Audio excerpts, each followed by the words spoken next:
Hello, welcome to the Honest Wargamer. I'm your host, Rob. This is the stat show for the 19th of November, 2019. Now, this weekend, there were no singles events, so the stats have not been updated at all. There's an amazingly exciting event this weekend in Sweden. There's going to be at least 5 countries represented at Europe's largest Age of Sigmar event. So I thought it'd be really cool to take a deep dive and look at the stats for the armies that are going to be represented at that event. Before that, though, I want to say a massive shout out to everyone on the Honest Wargamer Patreon, which is where you can support us. Thank you very much for doing so. You help us be able to maintain and do more good work like this. Don't forget, you're also going to be able to watch the entire event live on Twitch for what I think is the world's best Age of Sigmar live coverage. So get some snacks in, get some drinks ready, get some friends over, and get the big TV set up because it's Age of Sigmar all weekend, baby. If you wanted to be really Swedish, I suppose you get in a sauna, maybe with your moose, and then, just hang out together, watch it, go for a sleigh ride after.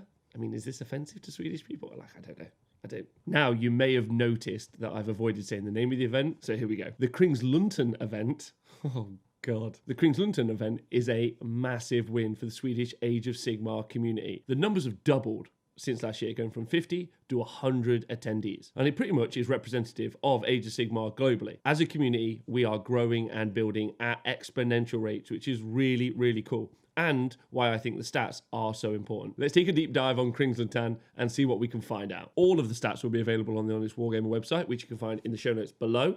If you want to look at all the amazing stats that LLV has put together, and I want to say a massive thank you to him, you can draw your own conclusions, and I'd love to hear what your thoughts are. The first thing we're going to do is look at the most popular armies in attendance. For me, this is always really important because it's going to let you know what sort of armies you might face.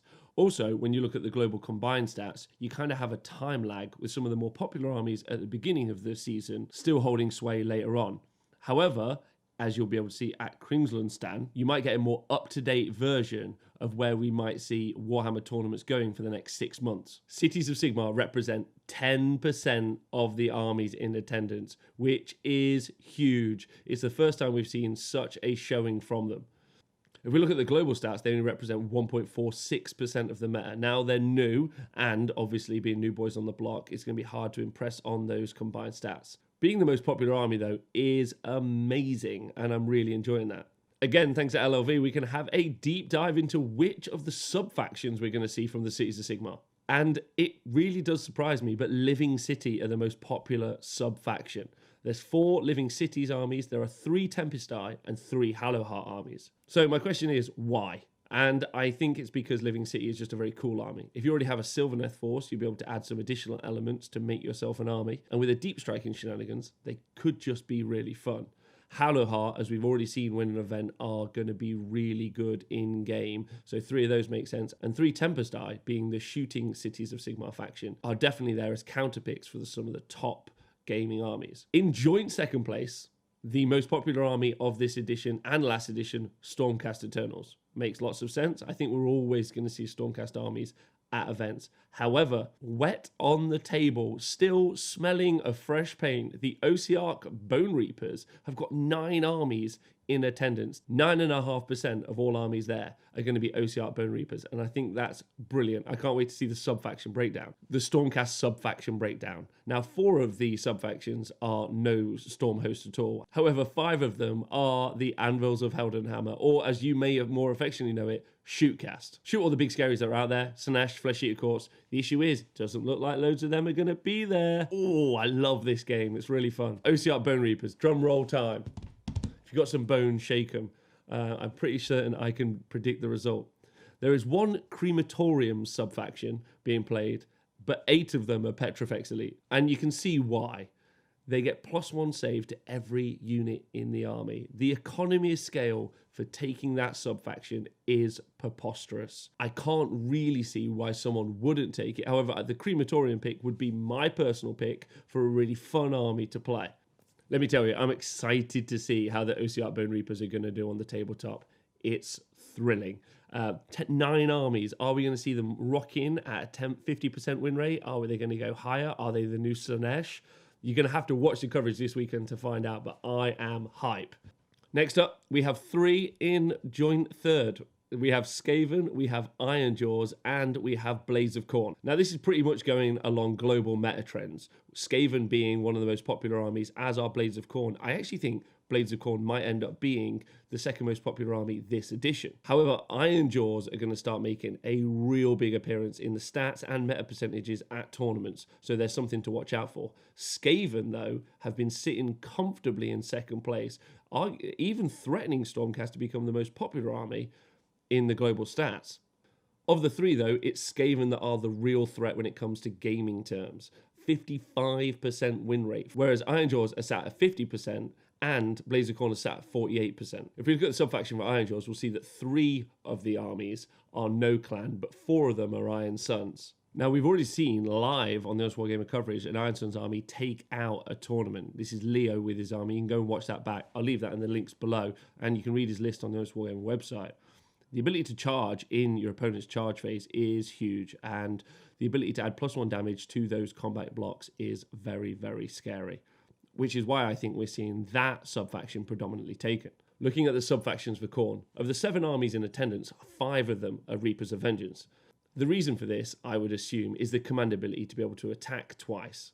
This is a predominantly combat army, but those Slaughter Priests do a very good impression of being a little bit of a magical gun line. It's all about combat for this army, so being able to pile in and attack twice is huge. However, there's also a Skull Fiend and a Gore-Tide in attendance at the event. The 4th most popular army in attendance is Seraph. So close to my heart. All hail the Blot Toad. Very excited about those guys. Now, they don't have any sub-factions, but they have one of the oldest battle tomes currently going. However, with the inclusion of Gotrek Gunderson, we might have seen Seraphon armies have a huge power uptick. However, with their 42% win rate, I hope that they win the event, but I don't think it's overly likely. That's in stark comparison to our 5th most popular faction, the Flesh Eater Courts. There are 5 armies in attendance, but they have a 58% win rate globally. They're really, really strong. And no matter how many times I have conversations with Flesh Eater Courts players or anyone in the world, and they keep telling me that Gristlegore isn't even the strongest version of Flesh Eater Courts, if we look at the sub-faction breakdown, 4 of the players in attendance disagree, with 4 of the 5 being Gristlegore and only 1 being Ballistikin. There are only 3 factions with 4 armies in attendance. It's Idoneth Deepkin, Disciples of Tzeentch, and the brand new Ogre Moor Tribes. Now, looking at the 4 Ogre Moor Tribes armies, and again, they're going to be fresh paint on that tabletop. 3 of the 4 are Bloodgullets War Tribes, and only 1 is Thunderbellies. Having looked at the Ogre Moor Tribes book and reviewed it, I'm not 100% certain that's the way to go, and I think I'd go Underguts. There's some voracious War Tribes players in Sweden, and I'm really excited to see how they do through the weekend. I got no problem with being wrong, so I just want them to do well. Come on. 5 different factions are represented 3 times. We have the Heed Knights of Slaanesh, the Legions of Nagash, the Daughters of Cain, and the Maggotkin of Nurgle. Now, while every faction is excellent, 2 of those armies are very notable in their power level. And that's Daughters of Cain and that's Heed Knights of Slaanesh. Heed Knights of Slaanesh, I'm sure I don't need to tell you, are the powerhouse of this edition. But Daughters of Cain are not far behind them on a 60% win rate and are the second most successful faction so far this season. Now, as a sub-faction breakdown for the Slaaneshi hosts, there's 1 Godseekers, there's 1 Pretenders, and there's 1 Celestian host. I find that there only being 3 Slaanesh armies at the event really interesting. If you take an event comparison and we look at Blood and Glory, which didn't happen that long ago, 10% of the field were Slaanesh, and they had a 70% win rate. I'd be interested to know if the Shelve Slaanesh hashtag created by Vince has caught on and people are just deciding to take something else. Now, I asked our statsman, LLV, which of the Daughters of Cain temples were being taken, and he laughed at me down the phone. So my assumption is that they're all Hagnar. You can find the rest of the stats, obviously, on the Honest Wargamer website. Just click under the stats tab for Krigsluntan. If we get time tomorrow, we will be looking at some of the lists that we might think do well at the event. But if you really want to enjoy the show, you should join us this weekend live on twitch.tv/TheHonestWargamer and check out all of the coverage. I promise you, it's going to be the best coverage that we can do, which I think is the best coverage in the world. I'd like to hear your thoughts, who you think might win, who you want to win, who you want to lose, and most importantly, for you to join us this weekend on The Honest Wargamer. Hope you guys have a great weekend, whatever you're doing, and I hope you have a great day.